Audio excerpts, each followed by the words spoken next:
Do you love this podcast? Do you wish you could learn even more? Well, we have an online class bundle.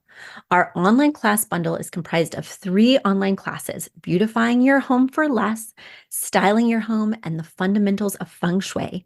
Each one of those 3 classes is between 30 and 45 minutes long and chock filled with visuals and tips, things that will help you to style your own space or help out with other spaces. Additionally, with the pack of 3 classes, you get an autographed copy of my book, Affordable Interior Design. You get all of that for only $99.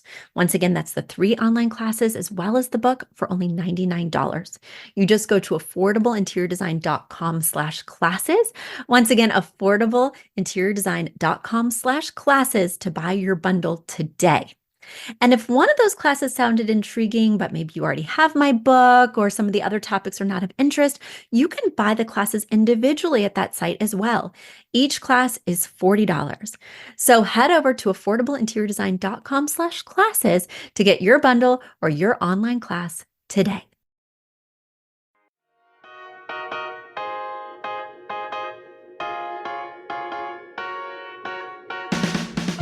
You don't need a high-end designer or a lot of money to get a luxe look. Be your own interior designer. This is Affordable Interior Design, the podcast. Here's your host, Betsy Helmuth. Hi, everybody. Happy Valentine's Day week. Are you guys feeling the love? I am totally feeling the interior design love.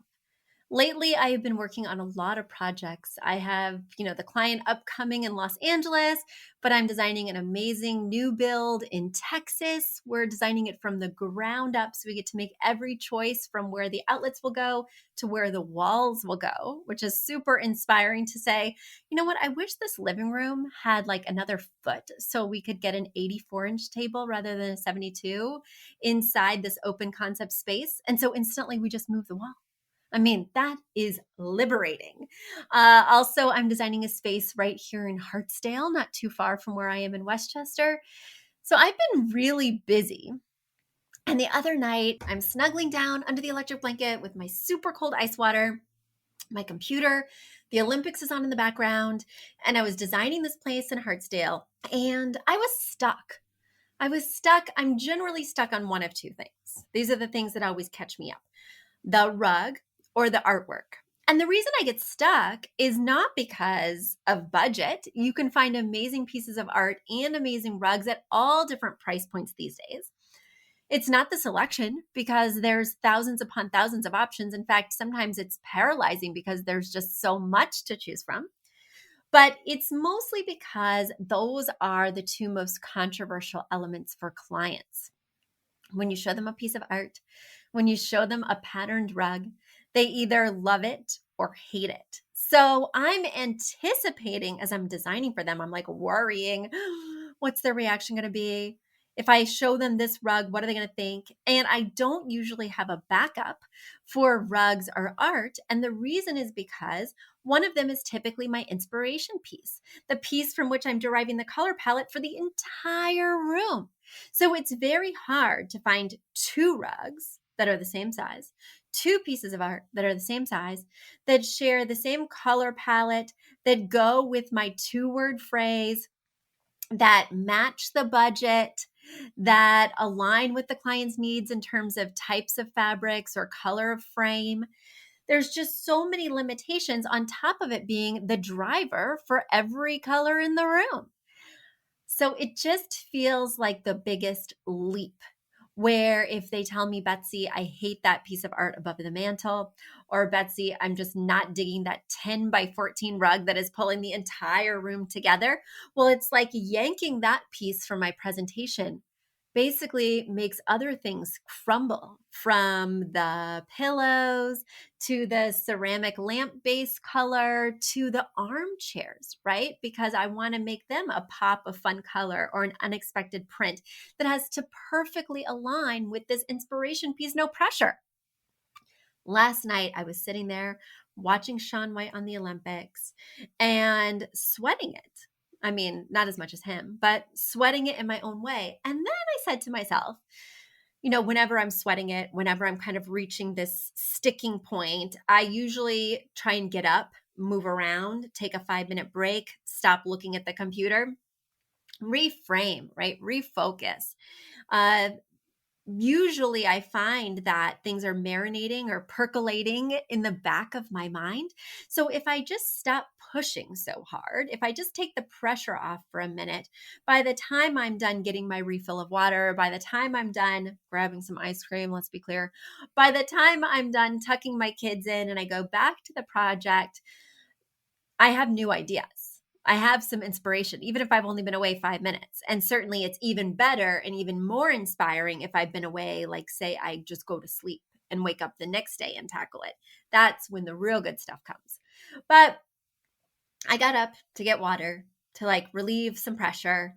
I paused the Olympics and I said to myself as I was walking to the kitchen, I was like, well, this is a pretty good job, right? If my biggest stressor is that I have to find an amazing rug tonight, if the most, challenging part of my job is making sure that I find artwork that inspires me and then inspires them, I think I'm pretty lucky. I think this is pretty fabulous.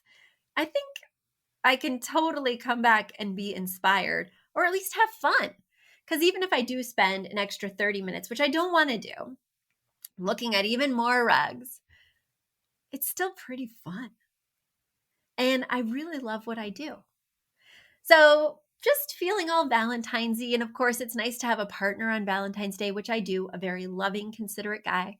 It's nice to have family who loves you and pets who love you and, a space that you love. But it's also really nice to have a job you love. And sometimes I think, whether it's the pets, the family, the spouse, the whatever, I think it's easy to take things for granted. And the thing I like about Valentine's Day is if you don't love it, why are you doing it? And if you forgot that you love it, maybe tap back into the love. It's there. If you loved it once, maybe you can love it again. You just need to see it with new eyes. You just need to step away and refill your water. All right, guys, I am no poet, but I'm hoping that that inspired you to take a look at your own lives and tap back into the love. Because ever since that refill moment, I have been feeling pretty lucky. And that's a fun shift. All right, everyone, let's dig into your questions. My first question comes all the way from Astoria, Queens in New York. And this is Rebecca. Rebecca writes, Betsy, how do you choose throw pillows for your couch? Do you use the ones that came with the couch or do you replace them? Our couch is dark gray. Our accent chair is dark but a vibrant blue. Thanks. First things first, Rebecca. Absolutely not. You never, ever, ever, ever, ever, ever, ever, ever, ever use the throw pillows that came with the couch. Typically, the throw pillows that come with the couch are the same material as the couch. So your couch is dark gray. Typically, the pillows would also be dark gray. And accent pillows are meant to accentuate something different, to provide some contrast. In fact, all good design provides contrast. So if the items that you're putting on your couch, whether it's a throw blanket or additional pillows, are not providing contrast, in other words, when you squint, if you can't really differentiate the pillows or the throw blanket from the sofa, you're doing it wrong. We need contrast. So if the sofa's dark, we may want to pick lighter throw pillows. If the sofa's a cool color like gray is, we may want to warm it up a little bit with warm throw pillows like yellow, oranges, reds, even a cream, right?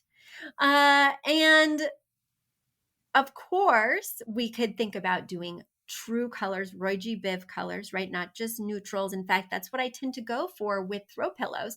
And, as you guys know who listen to my podcast all the time, I regularly change out my throw pillows. I get sick of my throw pillows once every 8 months. And changing the throw pillows changes the entire vibe, because I recommend that like a standard sofa, just a straight sofa that's between 75 and 85 inches in length, would have 4 pillows, 2 sets of one type of pillow, 2 sets of another type of pillow. I usually do one solid that has texture and one set that is a pattern With a sectional, I recommend at least 5 pillows. So my sectional has 5 pillows, much to my husband's chagrin, but I use the pillows all the time when I'm laying on the sofa because my husband wanted a deep, loungy sofa. I always have to have one behind my back. And when I'm reclining and sourcing for clients, I always have one not only behind my back, but also behind my head. Sometimes I like to have one under my feet. I'm always using those pillows and they bop around the room. They sit on my armchair. Speaking of armchairs, you mentioned that you had a dark, vibrant blue. Well, when I'm selecting throw pillows, I don't just look at the one other element in the room, though I'm looking for contrast, so my pillows would not be a dark, vibrant blue. But what I would do is I'd go back to the reference point, which is always the inspiration piece. In your case, Rebecca, it might be a chair. It might be a rug, right? That has a pattern that has more than 3 colors. So maybe one of your chairs is the blue, and maybe another chair is heavily patterned, say anthropology, and it has lots of colors that we could pull from to create our color palette. So it's usually an upholstered piece of furniture, drapes, artwork, rug. That would be your inspiration piece. I would go to that inspiration piece and select my 60-30-10. We already know that probably your 60 or your 30 is that vibrant dark blue, but we still need to pick the 10% color and the other color, right? We'll just say it's the 60%, because we don't want this room to get too dark. And if I have a super dark couch that's gray and a very dark armchair that's blue, we need to lighten and brighten, and also we need to warm up the space. So while I can't tell you exactly what to do without seeing your inspiration piece, even though you can tell I want to, my inclination is always to tell people exactly what to do. What I can say is look for the contrast. Design, good design, is all about opposites that attract. That kind of relates back to Valentine's Day too. Do you guys think that's true? Opposites attract? My husband and I are very opposite in lots of ways. But whenever we have the most fun and get along the best, it's because of our similarities, in my opinion. What do you guys think? I know this is not a relationship podcast, but I listen to all of those too. And now it's time for a quick commercial break. You've asked for it, and we have answered the call. For years, you've been saying, Betsy, you're talking about all these great design concepts, but we can't visualize them. You're describing the picture that the listener sent in of their problem, and we wish we could see that picture too. After all, a picture is worth 1,000 words, and I do my best to describe them, but there's nothing like seeing it for yourself. And that's why Affordable Interior Design, the podcast, now has a YouTube channel. Not only do we have a YouTube channel where you could see recordings and clips of these podcast episodes, we also have an Instagram, a Facebook, and so many other exciting things. You should check it out. Head over to affordableinteriordesign.com/links. Once again, affordableinteriordesign.com/LINKS. Links. And when you go there, you will see links to our YouTube page, our Instagram page, our Facebook page, and more. Please check it out, follow and subscribe so you can see everything I'm talking about.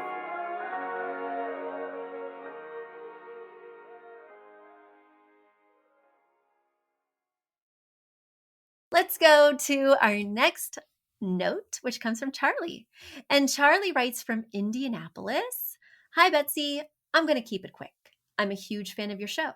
I want to thank you for all the advice you've provided through your podcast. I've designed both a vintage apartment and my first house, which is a 1940s bungalow, and all of it was done following your guidance. Now, here's my question. Do you have any couch covers you can recommend? I have a cheapo couch that I purchased with the intention of keeping it only a couple years. 3 years later, it is now pet damaged and it's showing its age. With the supply chain issues and not being sure how long we're going to stay in our current home, I am keeping it for longer than I'd like to. But I will be replacing it within hopefully the next few years when we move to our forever home. Throw pillows and artfully draped blankets just don't adequately cover all the cat scratches. So while we're stuck with this less than ideal couch, I've gotten the okay from my wife to find a leopard print couch cover if I can. Whoa. The style of our living room is sophisticated luxe maximalist. We love loud patterns. I know you don't love printed furniture, so I am ready for a Betsy Smackdown. But any advice or guidance would be so appreciated. Do nice couch covers even exist? Should I get a nice blanket to tuck into the cushions instead of a stretchy cover? Help! Sincerely, Charlie. Charlie, I'm just going to keep it real right now. You do need help. For any of my listeners that have the ability to hop over to YouTube, you are going to want to see Charlie's home because Charlie is definitely a maximalist. Looking at his home, there's lots of draping ivory. I think I can see a palm in the corner. There's a heavily printed rug, a cow printed pillow, a gallery wall that's got an eclectic mix of both pictures and kind of embroidery and frames, a kidney shaped coffee table, an emerald green wingback, a Tiffany style lamp, and thick teal drapes. In addition, there is a floor lamp in the corner. And of course, it doesn't just have one shade, it has 3 shades because Charlie is a maximalist. Charlie. There's also, I forgot to mention the plaid ottoman in the corner. You've got a lot of look going on. And I really appreciate when people tell me that they listen to the podcast. That warms my heart and adds to our downloads. I'm so grateful. But what I like even better, Charlie, than people who listen to every show is people to deeply listen to a few shows and then take the advice to heart. Because I knew right from your email, before even opening the pictures, that you were on a tough path with lush maximalist. I guess you wanted to feel lush and be maximal. Okay. Well, my problem is not with the word lush or the maximal nature of your style, but more with sophisticated. Because it's like sophisticated and maximalist are not jiving with what's going on here. I love patterns. You know I do. But remember, they have to be of a different scale. And right now, there's a few big patterns. I don't know, Charlie. We got to get focused. I can't find your inspiration piece. I can't find your pattern scale. Uh, sometimes when there's stuff all over, there's one element missing, right? If you've read my book, there's a checklist that says, do you have this? Do you have this as you're finishing your room? The thing that your room is missing, Charlie, is good chi. That empty space or empty spaces, ideally, just a few pockets where there's nothing going on. One wall where there's no art. One nook where there's no plant. For your eye to rest and settle, where your good energy can spin and live because there's nothing else cluttering the space.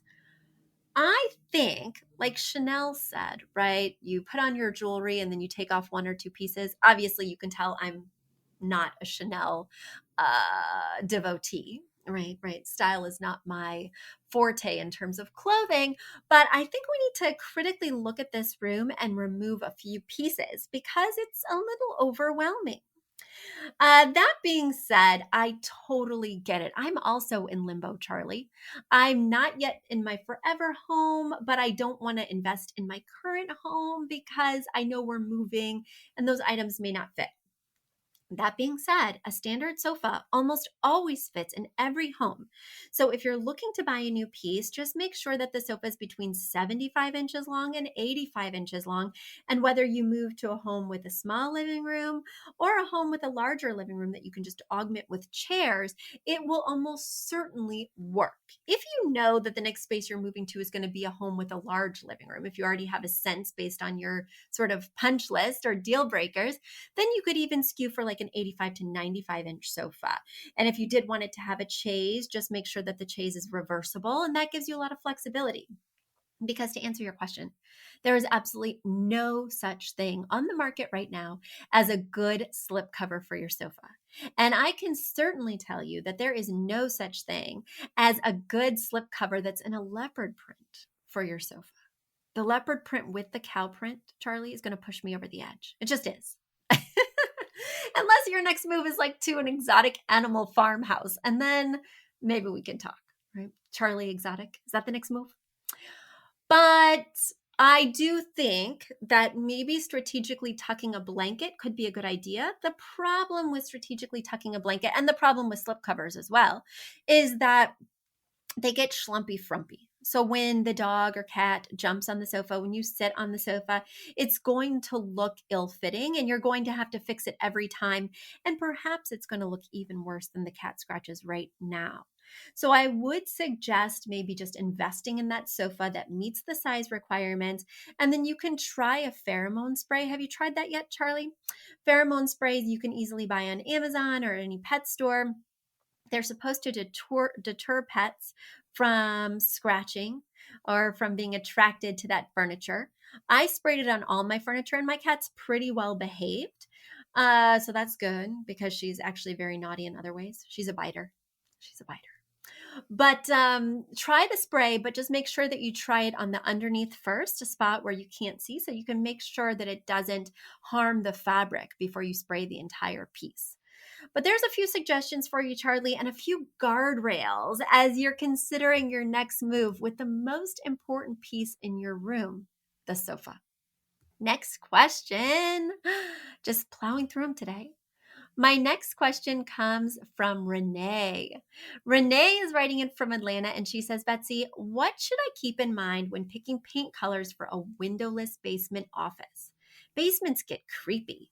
Ours originally came with plush red moldy carpet and a yellow ceiling tile filled with mouse poop. My husband is handy, and we're confident we can paint the concrete walls and the paneling after we finish carting all the clutter to Goodwill. All right, Renee, let's get in here. Whoa, you do not want to miss these pictures, people.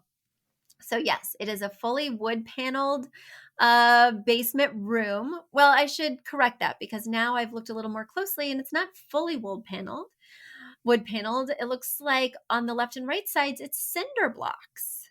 And yes, it looks like carpeting or like concrete down below. And yes, the ceiling tiles appear to be missing. So now you can kind of see the pipes and other things. And as you head down the stairs into this paneled cinder block basement, you also have like this kind of trippy, mid-century retro fruit stripe. Do you guys remember fruit stripe gum? This wallpaper reminds me of fruit stripe gum. It looks like it's purple and orange and yellow, maybe a little green. Anyway, I think there could be shag carpeting on the stairs. Is that happening? Wow. Wow. Well, you've got a lot to do. And so I'm so glad that your husband is handy. And I hope you go back. Last month, I did an episode on how to cover wood paneling. And it is so, so easy. And I think it will make a huge difference. How to cover cinder blocks is a whole nother thing, which I have not had the opportunity to do yet. So you may just want to consider painting those, or you may want to look that up separately because, yeah, I haven't designed a prison yet or a cinder block basement yet. There's a first time for everything. But, the thing that you want to think about as you're designing a basement is that basements tend to be cold and cavey, especially ones that don't have big windows, don't have a lot of natural light, like your case. Mine is the same. We have one window, but the basement does not get a lot of natural light. It has, rock walls because we have a rock foundation. It's not the most inviting space. So when I was thinking about painting it, when we were adding new vinyl flooring, I made sure that I chose things that warmed it up. Now, I don't mean like accents or even wall paint, but I mean those neutral foundational elements. So when I was adding in the flooring, I made sure that it was like a wood style vinyl. So that way it warmed up this otherwise cold basement. When I'm working on basements in terms of paint, I avoid gray, I avoid blue. I even sometimes avoid green. Those are cold colors, even though green is less cold because it has a touch of yellow. But really stay away from those grays for sure, because you're just adding to the cavey feel of an already cavey space. So I'm always trying to think, how can I make this space warmer? Whether it's using a different type of bulb that's not so blue or stark white and maybe a little bit more yellow or warm, whether that means warmer paint in terms of ivories or beiges, just anything you can do foundationally to make it feel warmer rather than cooler. I hope that makes sense, and I hope it inspires you as you start to select some finishes for your basement, Renee. Keep us posted. Speaking of keeping us posted, guys, the best way that you can reach out is go to affordableinteriordesign.com/podcast. Once again, affordableinteriordesign.com/podcast. Send in your questions, send in your pictures, and make sure you check out our YouTube channel. There's so many fun videos. If you want to see Renee's fruit stripe basement, if you want to see any of the things that we talked about today, head over to YouTube to check out the images on our videos. Heck, you can even see what I look like. So many times I'm listening to my favorite podcast and I'm like, I feel like I know that person, right? And I feel like I have a very clear image of what they look like in my head.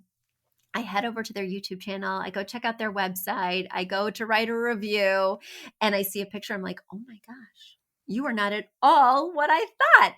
And so many people, when they call to talk to me about the Academy, when we hop on Zoom together, they say, Betsy, wow. I mean, they never tell me that they expected me to look different, but I bet they did. So if you want to see what I look like, head on over to our YouTube channel, and I will be back with you again next week. Bye.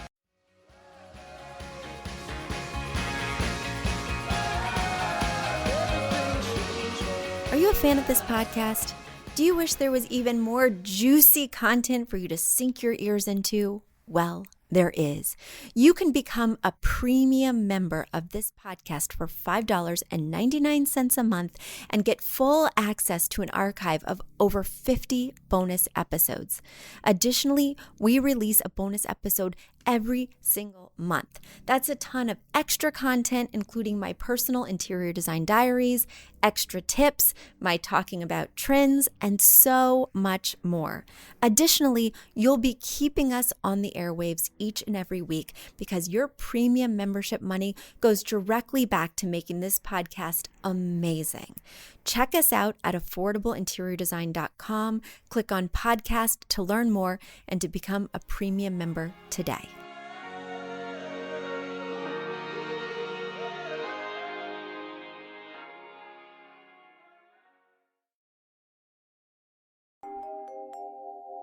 A big thank you to our amazing producer, Catherine Heller, to Aton and the MBCR House Band, and to Affordable Interior Design, the sponsor of this podcast and the premier place to get an amazing look on a budget.